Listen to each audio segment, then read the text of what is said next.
watching. I have now tried a few times to make a video, and there's so much going on right now that it's overwhelming. It's one thing to have something you want to talk about or a little information here or there. It's like 5,000 things at once. It's enough to shut you down. It's like shoving into fifth gear from being at a complete stop instead of going through the gears. And I don't even know what I'm going to say in this video just yet. Maybe a conglomeration of everything. I haven't addressed the assassination attempt on Trump, and I had some crazy information this morning I just kind of want to talk about, and just the whole state of affairs that people are in. I know more and more of people that are looking for truth. It's the real stuff, It's getting harder and harder to find online. And of course, it's going to dwindle away as time goes further, Finding the truth is going to be hard. That's why the Bible literally says, people won't be going anywhere, and there's going to be a drought of knowledge of God. They won't be able to find it. They'd pay any price to hear the real deal. That's all that's going to be out there. It's going to be the prophets of Jeremiah and Ezekiel saying, don't worry, things are going to be fine, as Babylon's creeping in to take over the place, right? That's kind of how it is, and for that reason, I feel like no matter why I can, I always at least need to talk sometimes and get something out there, because for some of you, I might be the only one that you actually have a voice of reason, and I don't want you to lose that, But at the same time, I want people to understand that personal relationship, that growth, that step-off point, like graduating, where you step out with God. That's why it's so important. That's why you got to have it, because just like what we saw with COVID, when preachers were running for their lives because the prosperity gospel of good days ahead was coming to a close instantly, and they had nothing to tell their congregations. The congregations were ready to stone them, so they were running and fleeing for their lives, and they were searching to and fro for somebody that could teach them and lead them. And why, I've said the whole time the importance of having that personal relationship and not relying on pastors and preachers and stuff like that. But I also understand, I do, that it's nice to hear from somebody once in a while to let you know you're not alone, and to not forsake the fellowship of the saints. I don't believe it's talking about going to church on Sunday, but for those out there that are looking for hope and need that encouragement and reminder that there are still a few that are living for God,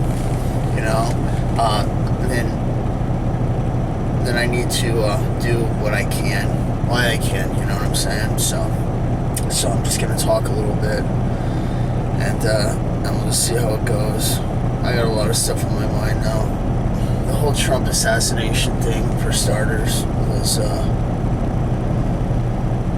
it's only going to get worse. What I told you guys from the visions that I had with him getting in, and then they end up doing a coup, because that's kind of the last it's the last thing you're going to be able to do, just a full-on coup, a takeover, I believe that's going to happen. It's pushing towards it right now. We're in this last little bit, and I think that God's just buying people more time to wake up to the reality of it, that this isn't going to go. I mean, the New World Order that is prepped and prepped and prepped for years, like Hydra and Captain America, Winter Soldier, that has embedded itself in everything, everywhere for so many years. That's just like the deep state, the cabal. They've been at this diabolic, satanic plan for years and years and years, thousands of years if you go back as far, waiting for this time to fulfill their plan. And there's guys on standby. I ran into it. I remember one time in particular, back in 2011, I was on a forum, and one of them popped off, and these guys get paid. They're on standby, New World Order agents, and they've already been told the deal, what it's going to be like. Any misdemeanor, you go to a camp an indoctrination camp, a FEMA camp, or anything like that. Any felony, they just shoot you on the spot in this new world order they're going to have. And these guys are frothing at the mouth to be activated, like Order 66 on Star Wars. They're on standby. They have been the whole time. People have no idea that it's a click, it's a moment, it's an assassination away from happening. And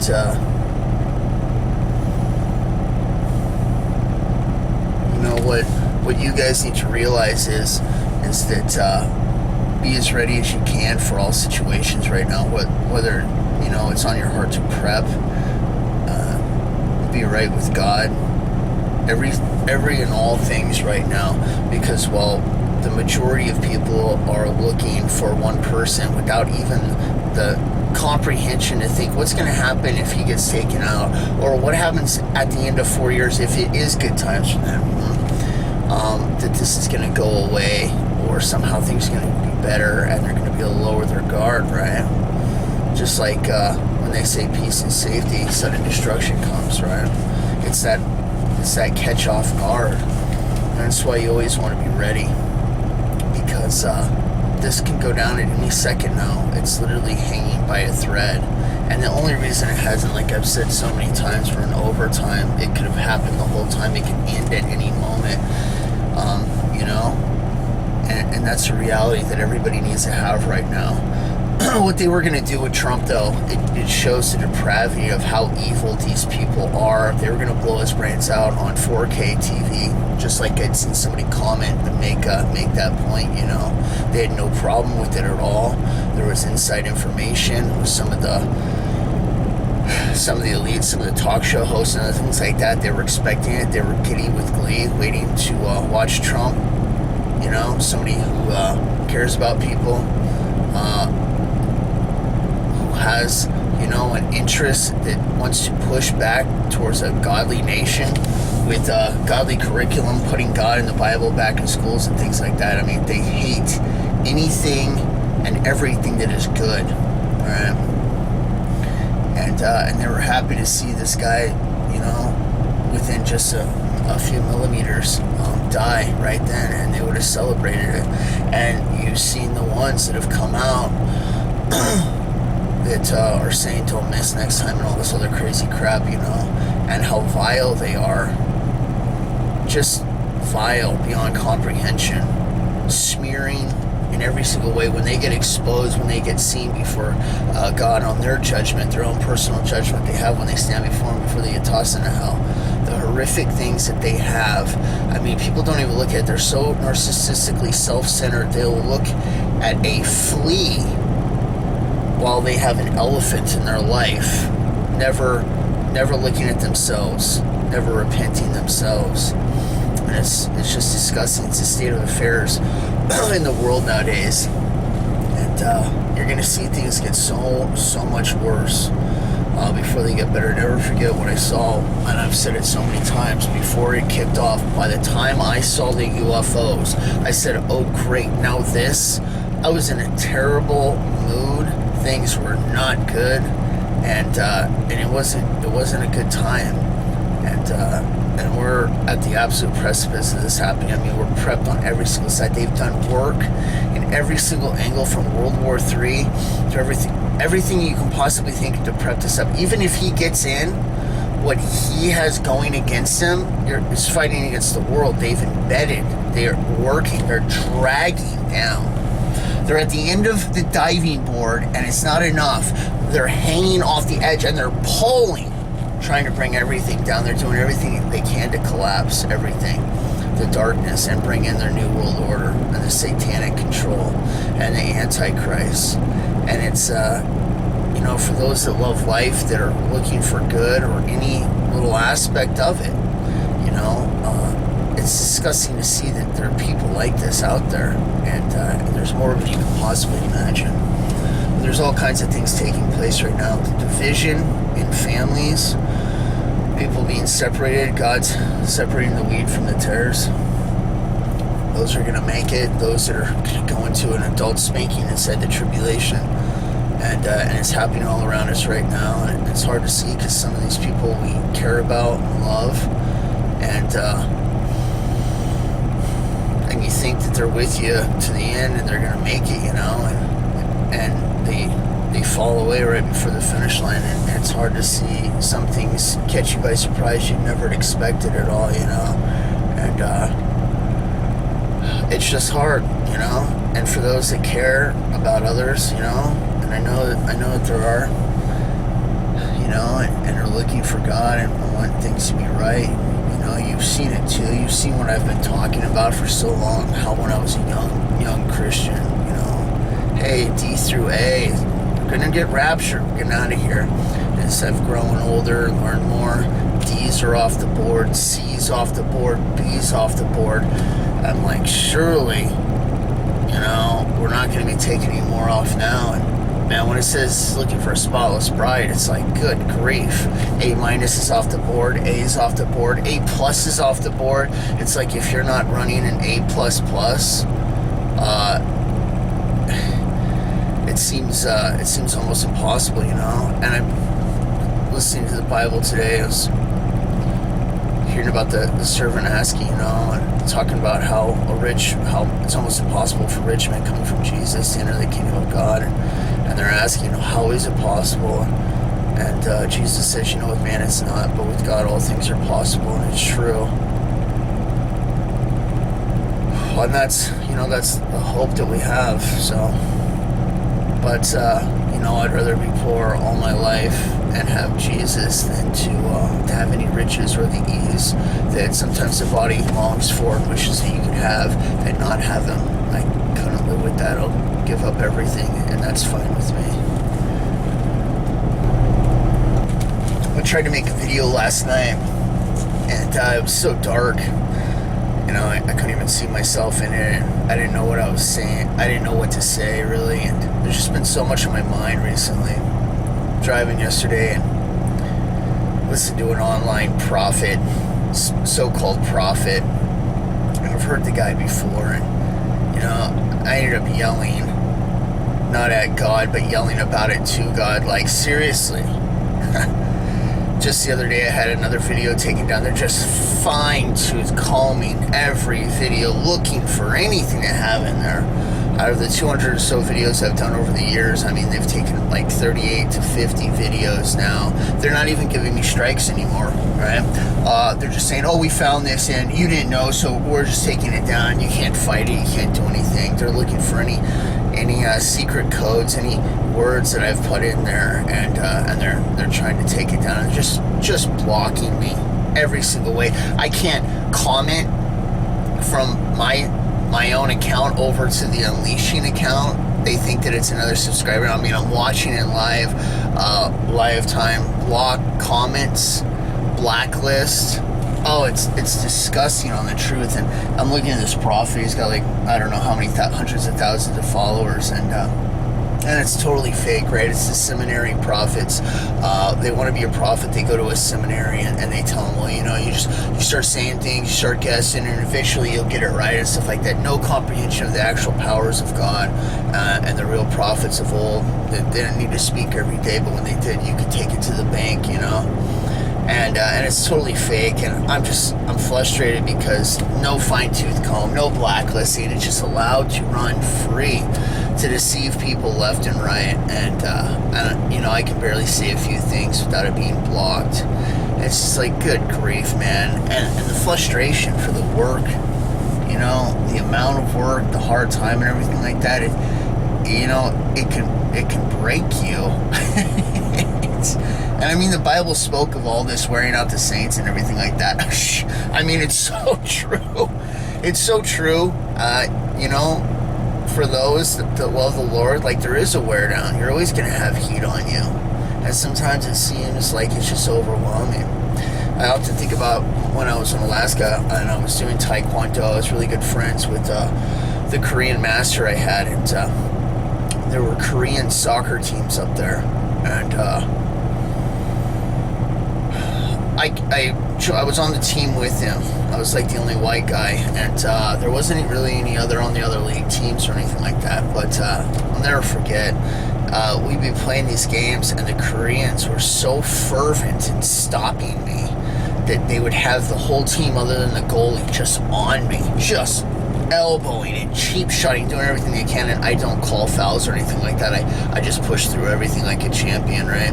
And so they're doing all this stuff, and it's just cheap shot after everything, and they're doing everything, just gnashing with their teeth to take me down, stop me, get the soccer ball away and stuff like that. And it's just the whole team on me, and I look out and all the players on my team are standing there just watching this beat down happen on me during these games, right?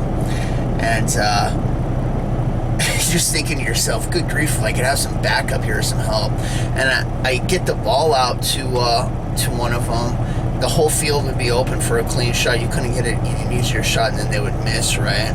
And it's like, good grief, man. But thinking about that, all right, as a reference, you know, in the Christian walk, or just trying to be a good man in general in the end times, a lot of times it feels like that exact same kind of heat.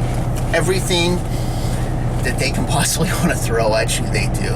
Alex Jones, Trump, all right? They're bringing up everything, the forces of darkness on the guys, right? The stuff that comes after me, it never stops, and you're like, do I have to do this alone, you know? And it seems so unfair sometimes, and I feel for these people because I've been in it, you know, I've seen it, I've been in it, I know. And when there's so much coming against them, I see these comments, you know, about Trump, oh, keep going, hang in there, blah, blah, blah, just clueless. The threat, the absolute millisecond we are away from all this going down, and death just taking over the entire planet. And they're completely clueless to it, just putting it all on one person, why they have to carry the weight. And I know about carrying the weight. I've been in that situation lots of times. That's why I say it reminds me of playing soccer in Alaska. I think about it once in a while. Just everything's coming against you, and there's nobody there to help you. And it gets put on these certain people. And I don't think a lot of times that others have any idea the weight and magnitude that some people have to carry, and it's just brutal. You know. It's just brutal. As you know, Americans, if people actually knew, I see these comments on Facebook, and they're talking about, you know, assassinating political opponents and how they're against it and everything like that. And it's just, I want to slap these, I want to backhand these people. These are not political opponents. Marco Rubio, Ted Cruz, guys where you're going to have a conversation, there's ideal differences and things like that. But at the end of the day, you can have an argument, you can go home. These are political opponents, all right? What we're facing against, all right, Obama, Biden, and stuff like that, Sean Connery said it best in Indiana Jones in The Last Crusade. It's the slime of humanity, a race against time. It's filth beyond all comprehension. People don't even discuss it. Newses won't take it in on the sex trafficking and things like that these people run and do with no consideration to human life, while planning and plotting the murder of billions of people that they've already halfway executed right now, and a satanic takeover, and just giddy joy at the murder. Wait until they take people into stadiums and they're chopping their heads off and people are cheering for it as they murder Christians and innocents. Or what I've seen in the tribulation, after children and stuff are taken and new ones start to be born inside the tribulation, and they confiscate them, all right, and they take them, all right, for whatever diabolical deeds, and you don't ever see your kid again. I mean, it's disgusting. It's sick what these people are doing, all right? It's not a political opponent. It's a race against time, against the slime of humanity, all right? Worse than anything that you can possibly imagine. And people can't imagine how evil it is, and that's why they don't take it seriously. They don't know. And they would know if they read the Bible, if they actually knew how evil it was, all right? My job is to get into people's minds. I've been given the gift of spiritual discernment. That's my specialty. I've looked in millions upon millions and millions of hearts and minds everywhere. I know people's hearts and minds, and I've seen the generation get worse and worse and worse, and the narcissism grow and grow and grow worldwide. And it's disgusting out there. I see it daily, not only in my own country, but around the world. And I know that time's drawing near. This weight, this disgusting tar can't be held before it breaks, and the earth just says enough, and God says enough. It's time for the judgment, and they'll bring it upon themselves, you know, but it's closer than ever.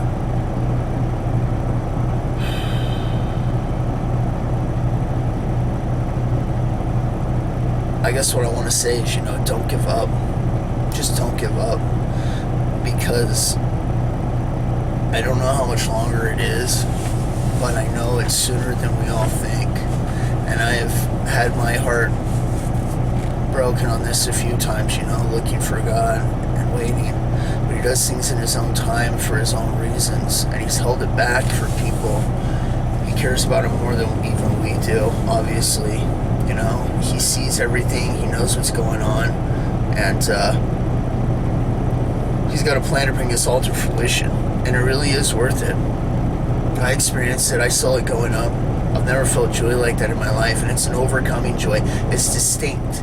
It's not laugh. It's not somebody makes a joke. It's an overcoming, winning through a grueling race, a hardship, a championship, fighting with everything you have and winning.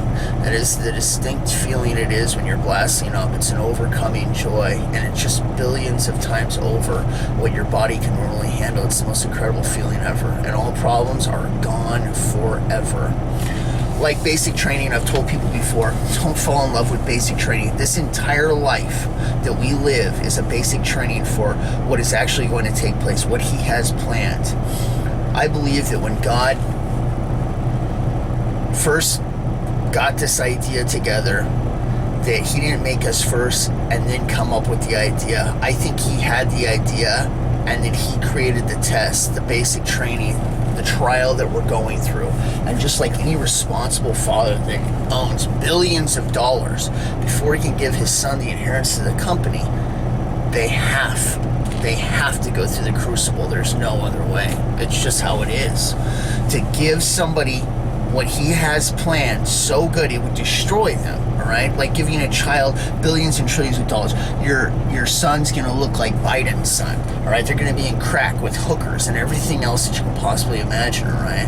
It's the difference between the billionaires that are in the world, that are everywhere, thinking of themselves narcissistically, doing diabolical things, constantly looking out for themselves, or the heroes like Bruce Wayne and Green Arrow, both billionaires. What changed it? They went through a crucible. They had to.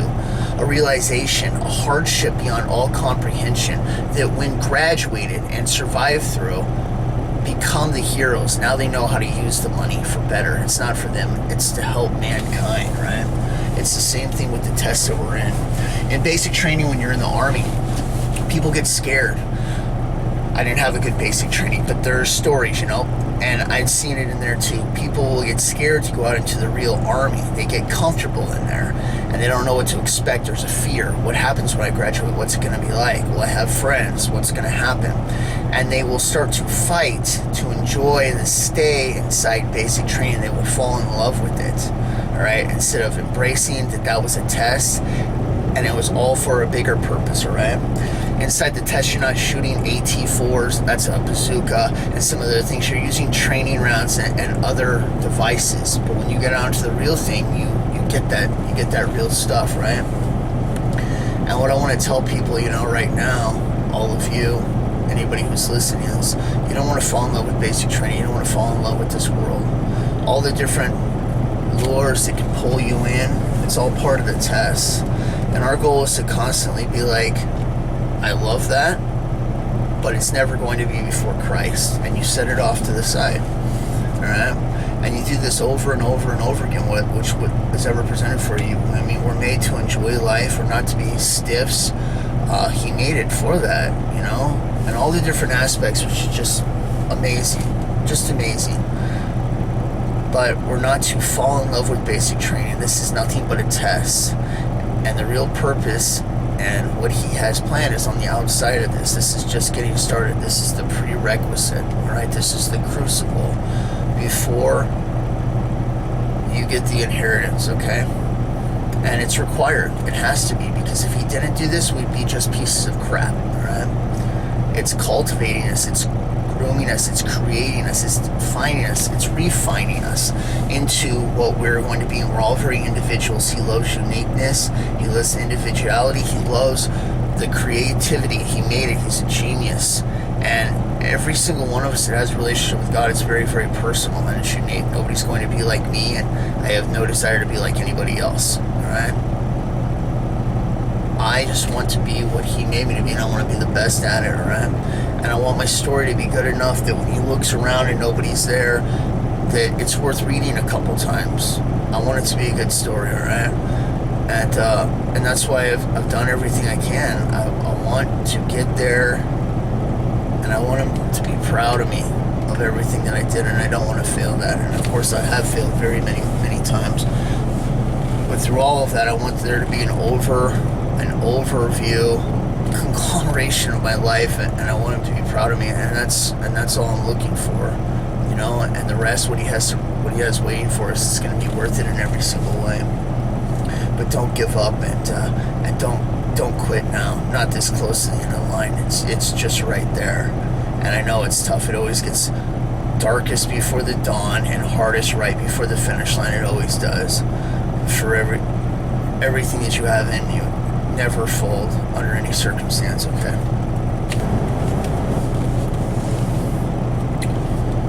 So my alarm clock goes off this morning, and it was like 5 something. I had to get up early anyways, and I look over, and I got a message from my Christian bro out of Australia, Sabah, right? And he's left me a message, and I'm thinking it's going to be on the assassination attempt or whatever. And he's got a video, so I click on it, and it's Fig Tree Ministry, right? You guys have heard me reference him before. David and stuff knows the Bible very well. Been an assistant preacher, like set up lots of things. You guys have listened to his stuff. The guy's had the gifts of God. All right, it's very distinct. It's very obvious. He's had dreams and visions. He's seen the end.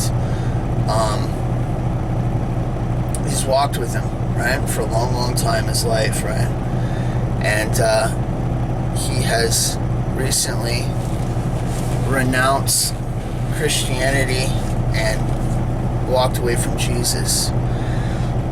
And it was shocking to hear, honestly, and I've been thinking about it all day because I want to talk about it, you know, because it's exactly what I'm talking about right now, being this close to the finish line and folding up.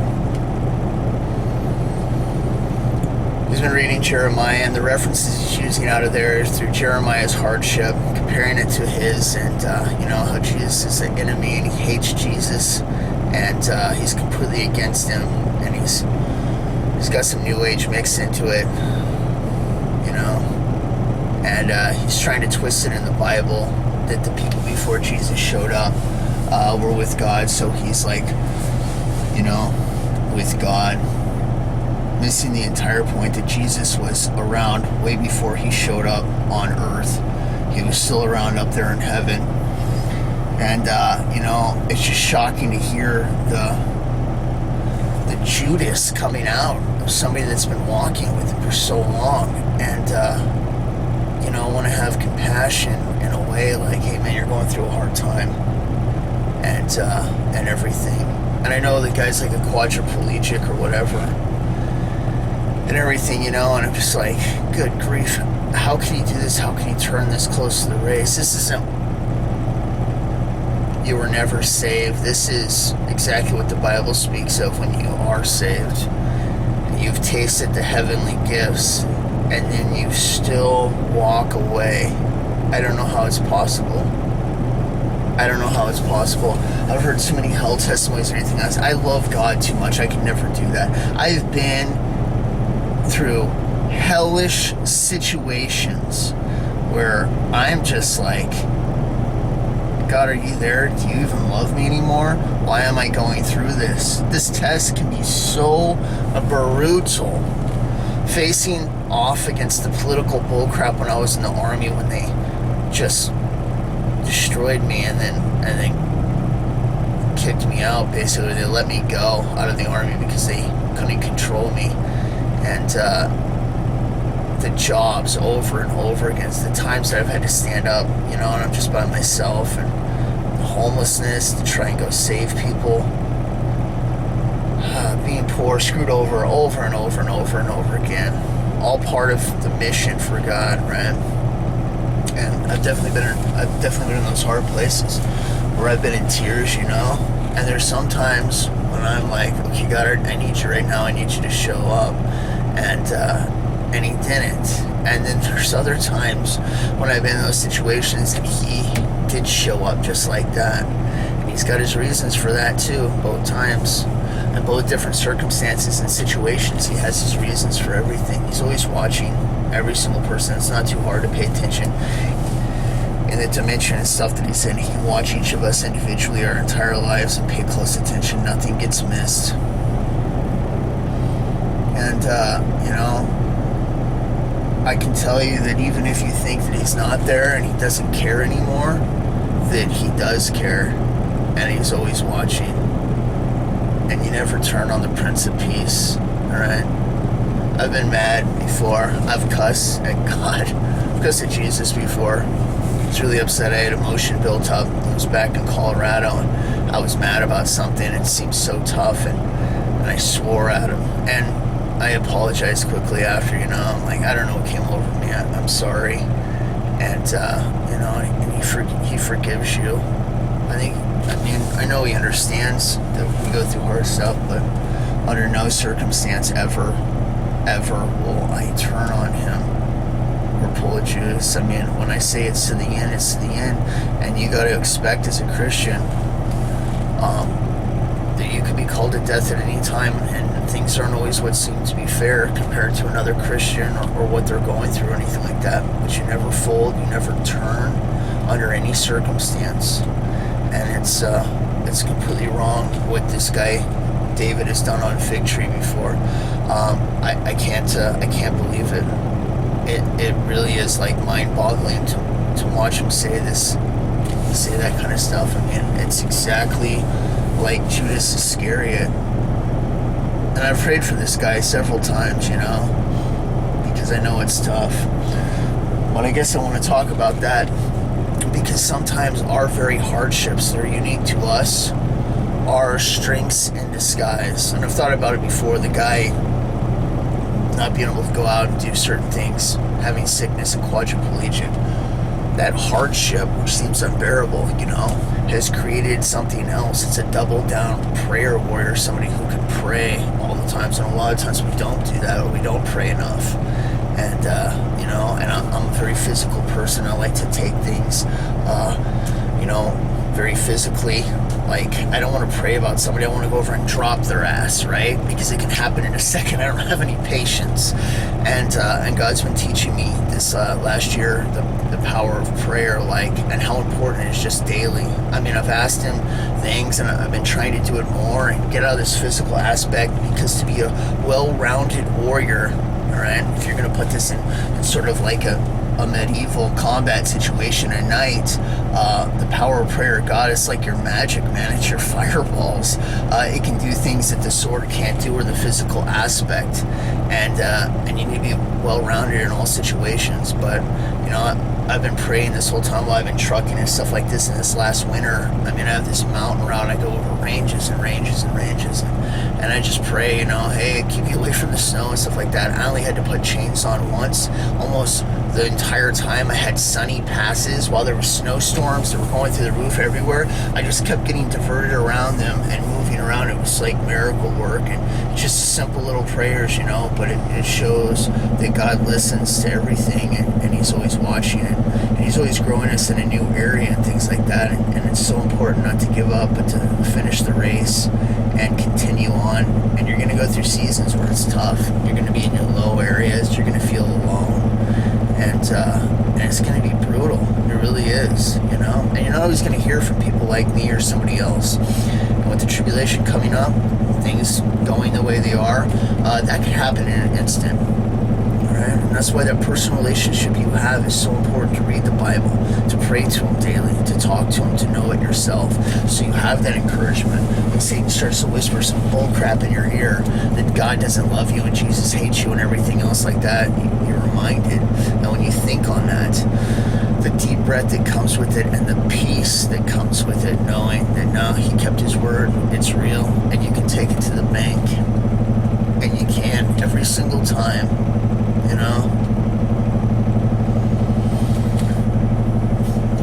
We don't always know why God does the things He does, and, it seems extremely tough sometimes and unfair, and you don't know what he's going to bring out of it. So I want to tell you a story that I've never told you guys before. All right, it's very personal, and I want to show you what I'm talking about. All right. So here we go. When I was around 11 or 12-ish, my mom was a part of Assembly of God, and I got to give you a little backstory of the Christian family I grew up in. When I was in 2nd grade, I had this teacher, and I loved her. I had like puppy love for her, and she was my 2nd grade teacher, Waldrop, Miss Waldrop, and she read us this book this one time. I'd never heard it or anything like that. It was The Lion, the Witch, and the Wardrobe, right? Chronicles of Narnia, you know, with the lion. And I was just so mesmerized about this story. I loved it. I was just a little kid, right? I don't even think I had my 2 front teeth when I was in this class, but I loved this story. And I loved hearing about that lion because it reminded me of Jesus. And of course, it is a representation of that. And even C.S. Lewis realized that, right? But I just thought it was so amazing. But the religious Christian feel that was going on in the house and with my mom at the time was very, I don't know the exact word that you would use, but you know, it was very witch huntish, right? From back in the day. Like, you don't want to say anything. You don't want to say anything about a witch because you might be accused of being a witch or something like that, right? So I don't say anything to my mom about this story or anything like that. And the teacher knows that I love the story. And one day, I'm getting a ride home with my mom. And she says, "Oh, Jared, the teacher says you're doing really good in class." "Oh, thanks. Yeah, I'm trying my best in there," and stuff like that. She says that she's reading you a story and you just love it. "Oh, yeah. What'd she say?" "Well, she says the story is The Lion, the Witch, and the Wardrobe," right? Emphasizing witch. I knew I was in trouble for liking a story that had the word witch in it, right? So I'm like, nope, never heard of it. I lied. Oh, I lied. And I didn't tell my mom that I loved that story, right? And of course the story is a Christian-based story and everything like that. Of course she didn't know that at the time or anything like that. She was upset that I liked a story that had the word witch in it, right? So I didn't say anything, but I want you to kind of get the emphasis of what it was in the Christian Assembly of God sort of setup that I had growing up, right? So now that you know that,